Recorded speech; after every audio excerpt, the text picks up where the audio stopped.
یا مراکز باقی رہ سکتے؟ یہ کیا ہے؟ یہ ڈبل اسٹینڈرڈ ہے۔ فرانس جو اپنے آپ کو ہیومن رائٹس کا چیمپئن کہتا ہے اس وقت، وہاں پر اگر 2 لڑکیاں سڑک پر نکلی ہوئی ہیں نئے قانون کے مطابق، ایک لڑکی بھرپور اسلامی لباس برقعے کے ساتھ نکلی ہوئی ہے نقاب کر کے، تو فرانس کا قانون حرکت میں آ جائے گا۔ جیسے آپ غلط ڈرائیونگ کرتے ہوئے پارک کر دیں گاڑی کو، پولیس حرکت میں آتی ہے، اس طرح سے وہ حرکت میں آئے گا۔ اور اگر اسی سڑک پر ایک دوسری لڑکی جو فرانسیسی ہے اور وہ ہاف نیکڈ نیم عریان لباس میں باہر نکلتی ہے، فرانس کا قانون اس وقت یہ کہتا ہے کہ یہ اس کے فریڈم کا مسئلہ ہے، وہ جیسے چاہے لباس پہنے۔ ہم یہ کوشچن ان سے کرتے ہیں کہ جب یہ ہاتھ نیکڈ نیم برہنہ لڑکی جب نکل رہی ہے، آپ کہتے ہیں کہ یہ اس کی فریڈم کا مسئلہ ہے، تو وہی بات آپ کو جو برقع پہن کر نکلنے والی لڑکی ہے اس کے لیے کیوں نہیں کہتے؟ یہ کیوں ڈبل اسٹینڈرڈ ہے؟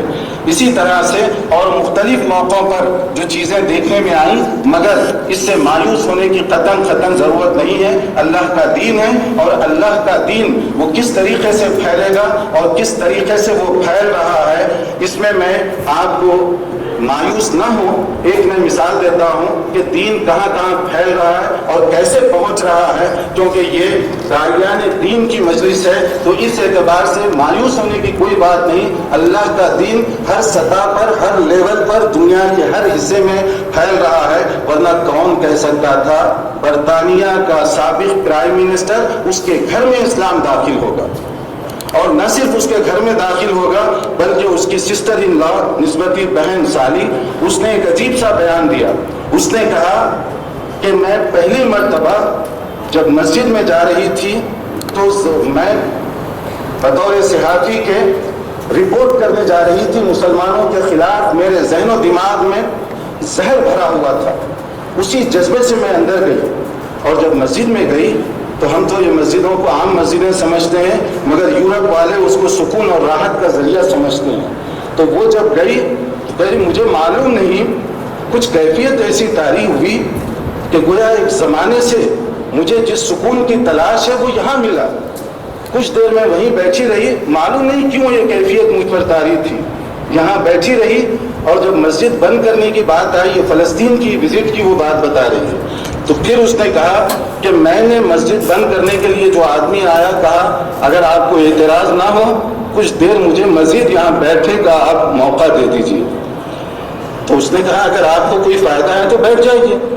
تھوڑی دیر بیٹھی تو وہ کہہ رہی ہے میرے دل و دماغ کی آدھی دنیا بدل گئی، کوئی تبلیغ مجھ سے نہیں کی گئی، لیکن مسجد کے ماحول کو میں نے جو دیکھا، تلاوت قرآن وغیرہ، تو بس یہ سن کر میرے اندر یہ کیفیت طاری ہوئی۔ اس کے بعد وہاں ایک اجنبی گھر جو بظاہر جھونپڑی نما تھا، وہاں پر میں گئی، نہ کوئی جان پہچان نہیں، ایسے ہی معلومات کے لیے، اور جب میں وہاں پہنچی، ناک کیا، جب دروازہ کھولا گیا تو بنیادی، جس کو ہم کہتے ہیں بیسک ضرورتیں، یعنی گھر کی بنیادی ضرورتیں بھی وہاں نہیں پائی جاتی تھی، یعنی بہت غریب سمپل گھر تھا، لیکن وہ جو فلسطینی عورت کے چہرے پر اطمینان اور سکون تھا، مجھے انگلینڈ میں پرائم منسٹر کے گھر میں وہ سکون نہیں دکھائی دیا۔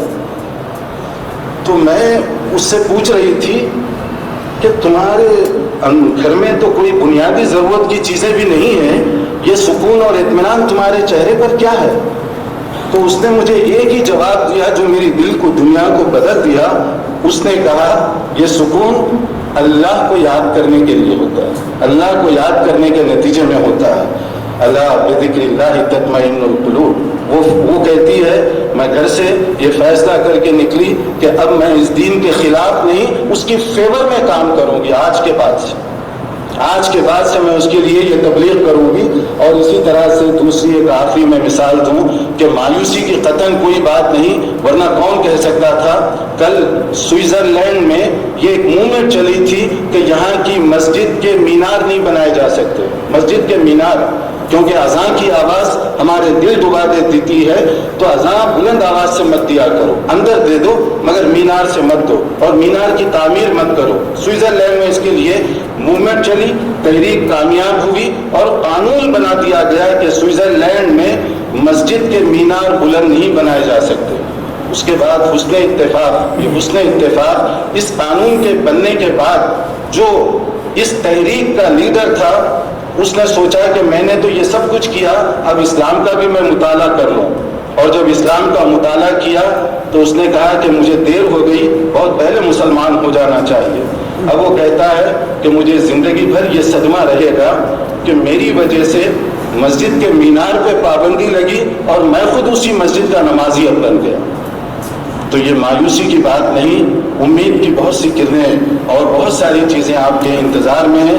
عزم و حوصلہ اور اخلاص کے ساتھ آگے بڑھیے، اللہ ہم سب کو عمل کرنے کی توفیق عطا فرمائے۔ میں ایک مرتبہ پھر منتظمین کا، ذمہ داران کا اور اپنے اساتذہ کرام کا شکریہ ادا کرتا ہوں کہ مجھے اس بہت ہی بابرکت موقع پر یاد کیا گیا۔ جزاکم اللہ خیرا، والسلام علیکم ورحمۃ اللہ وبرکاتہ۔